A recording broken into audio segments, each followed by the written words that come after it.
Hello everyone, welcome to Sreejo kitchen. ఈరోజు వీడియోలో నువ్వుల చిక్కీ రెసిపీ. నువ్వులు మన హెల్త్కి చాలా చాలా మంచిది కదా. ఈ నువ్వుల్ని రోజు మనం ఒక స్పూన్ వరకు తీసుకుంటే హెల్త్కి ఎన్నో బెనిఫిట్స్ వస్తాయన్నమాట. అయితే అట్లా ఉట్టి నువ్వులు తినలేము కాబట్టి మనం ఇట్లా చిక్కీలా చేసుకుంటే రోజుకు ఒక ముక్క తిన్నా చాలు. ఈ నువ్వుల పట్టిని మనం ఇట్లా పర్ఫెక్ట్గా ఎట్లా చేసుకోవాలో ఇప్పుడు చూద్దాం. ఇక్కడ నేనైతే ఒక కప్పు నువ్వులు ఫస్ట్ వేయిస్తున్నాను, చూస్తున్నారు కదా. మంట కొంచెం సిమ్లోనే పెట్టేసి వీటిని అట్లా మంచిగా చిటపట అనే వరకు వేయించాలి. మనం హై ఫ్లేమ్లో పెట్టి ఫాస్ట్గా అట్లా వేయిస్తే కొన్ని వేగుతాయి, కొన్ని ఏమో మాడిపోతాయి. సో అప్పుడు కొంచెం చేదు వస్తుంది అనమాట. అందుకని ఇట్లా సిమ్లోనే పెట్టేసి మంచిగా వేయించి ఒక ప్లేట్లోకి వేసుకోవాలి. ఇవి చల్లగా అయిపోవాలి కొంచెం. తర్వాత నువ్వులు ఏ కప్పు తీసుకున్నాం అదే కప్పు బెల్లం తీసుకుంటున్నాను నేను. దీంట్లో ఒక 2 స్పూన్స్ వరకు వాటర్ పోసేసి బెల్లం అంతా కరిగించాలి. చూసినారు కదా, బెల్లం అంతా కరిగిన తర్వాత కొంచెం అట్లా దగ్గరికి అయిపోతుంది. ఇప్పుడు నీళ్ళలో వేసుకొని ఇది చెక్ చేసుకోవాలి. పాకం అనేది మనకి మంచిగా గట్టిగా రావాలన్నమాట. ఇది కొంచెం ఉండపాకంలాగా వచ్చింది కదా. సో ఇంకా ఇప్పుడే కాకుండా మళ్ళీ ఒకసారి ఒక 2 మినిట్స్ తర్వాత చూస్తే అట్లా చేతిలోకి తీసుకొని విరిస్తే విరిగిపోవాలన్నమాట. ఇది పర్ఫెక్ట్. ఇంకా ఇప్పుడు చూసినారు కదా, కొంచెం నెయ్యి, చిటికెడు సోడా వేసుకుంటే మనకి నువ్వుల పట్టి అనేది క్రంచీగా వస్తుంది. సో ఈ టిప్ మర్చిపోకండి. ఎప్పుడు చేసినా అట్లా వేసుకుంటే మనకి బయట కొన్నట్టే ఉంటాయి అనమాట, నువ్వుల చిక్కీ కానీ పల్లీ చిక్కీ కానీ.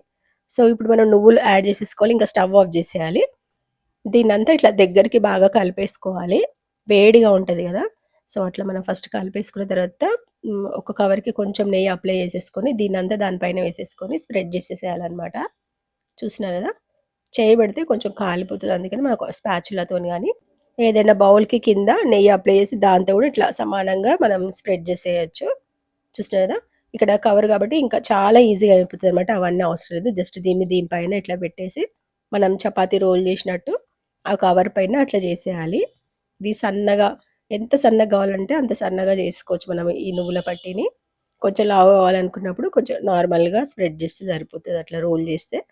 చూసినారు కదా, ఇప్పుడు కవర్ తీసేసి నార్మల్గా అట్లా చేస్తున్నాయి. ఇది కొంచెం చల్లగా అయిపోకముందే మనము ఇట్లా కట్స్ పెట్టేసుకోవాలి. నువ్వుల చిక్కీ ఎంత షేప్ కావాలో అంత. సో చూసినారు కదా, అది కొంచెం గోరువెచ్చగా ఉన్నప్పుడే పెట్టేసుకోవాలి. ఇవి ఒక 5 to 10 మినిట్స్లోనే తొందరగా ఆరిపోతాయి. చూసినారు కదా, అట్లా కట్ చేస్తున్నప్పుడే అది అట్లా ఊడొచ్చేస్తుంది. సో ఇట్లా చిన్న చిన్న టిప్స్ పాటిస్తూ మీరు కూడా తప్పకుండా ట్రై చేయండి. చాలా పర్ఫెక్ట్గా వచ్చేస్తాయి ఈ నువ్వుల చిక్కీ అయితే. వీటన్నిటిని ఒక డబ్బాలో పెట్టి స్టోర్ చేసుకుంటే 1-2 మంత్స్ వరకు మంచిగా ఉంటాయి అనమాట. సో ఎప్పుడు కావాలంటే అప్పుడు చేసుకోవాలంటే ఇట్లా కొంచెం కొంచెం క్వాంటిటీలో వేసుకున్నా సరిపోతుంది. చలికాలంలో అయితే తప్పకుండా అందరు తినాలి ఇవి. వీటిలో కాల్షియంతో పాటు ఐరన్ కూడా ఎక్కువ ఉంటుంది. ఎందుకంటే బెల్లం వేసినాం కదా, నువ్వులు బెల్లం కలిపి తింటే చాలా మంచిదన్నమాట. సో మరి మీరు కూడా తప్పకుండా ట్రై చేయండి. వీడియో నచ్చితే కనుక లైక్ చేయండి, షేర్ చేయండి. అండ్ ఫస్ట్ టైం నా ఛానల్ని చూసిన వాళ్ళు సబ్స్క్రైబ్ చేసుకోండి. ఇక్కడి వరకు వీడియో చూసిన వాళ్ళందరికీ చాలా చాలా థ్యాంక్స్.